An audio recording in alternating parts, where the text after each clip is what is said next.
Welcome to Metric Maths Made Easy YouTube channel. Video number 77, functions and graphs. Still with the linear functions, but now I want to deal with the negative gradient.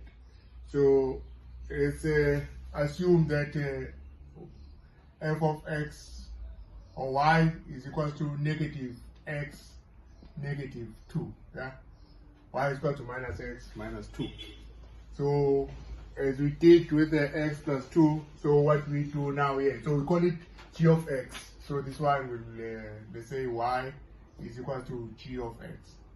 Because the g is not called, just means a function of, doesn't have to be f all the time. So this means function of x. Y is dependent on x. So y is a function of x. So when y, now when x is a negative 2, g of negative 2 will be equals to negative, and now x is negative 2 by negative 2.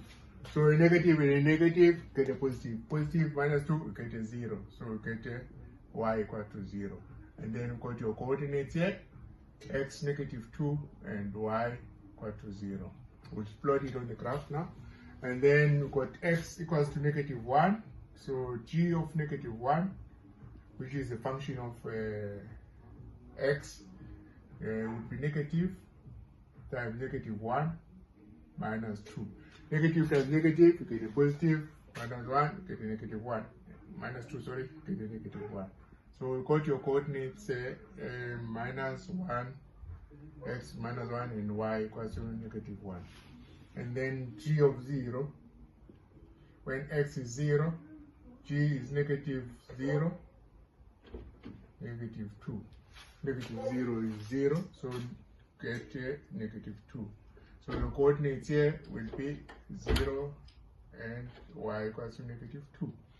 And then last but not least, when x is 1, you get x is negative, x is 1, yeah, negative 1 minus 2. So x is going to be negative 3. So we got the coordinates here, 1 and negative 3. So let's plot these points now on the graph. So when x is negative 2, y is 0.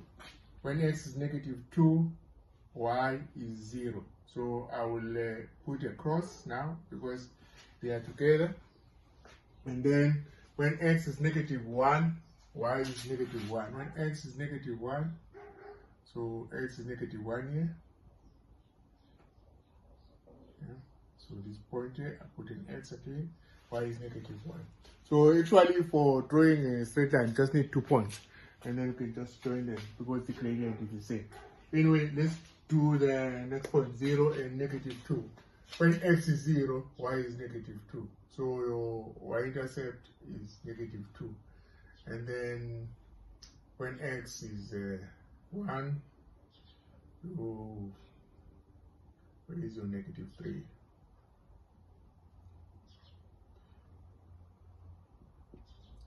Why is your negative 3? So this graph here is your graph of g. Yeah, so I can say it's g of x, or rather I can even write y equals to minus x minus 2, because y is actually a function of x, which is represented by g. So you see these points. So now this gradient now is negative.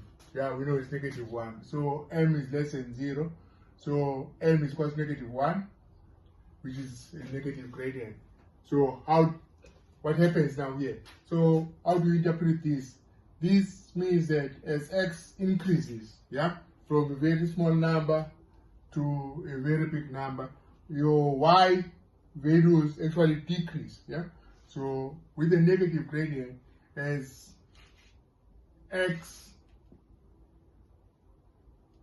now let me write here, as x increases, then y decreases. Or rather, y decreases with the increase in x. But we always start from the left to the right on the horizontal number line. So with a negative gradient, your y values go down as the x goes up. Yeah, please remember to like and comment as well, because the graphs are normally a big problem. They are challenging to most students. So I'm trying to make it as simple as possible. And then if you've got any suggestion as well, just give me a shout on the comment section, and I'll try and respond positively. And thank you for listening.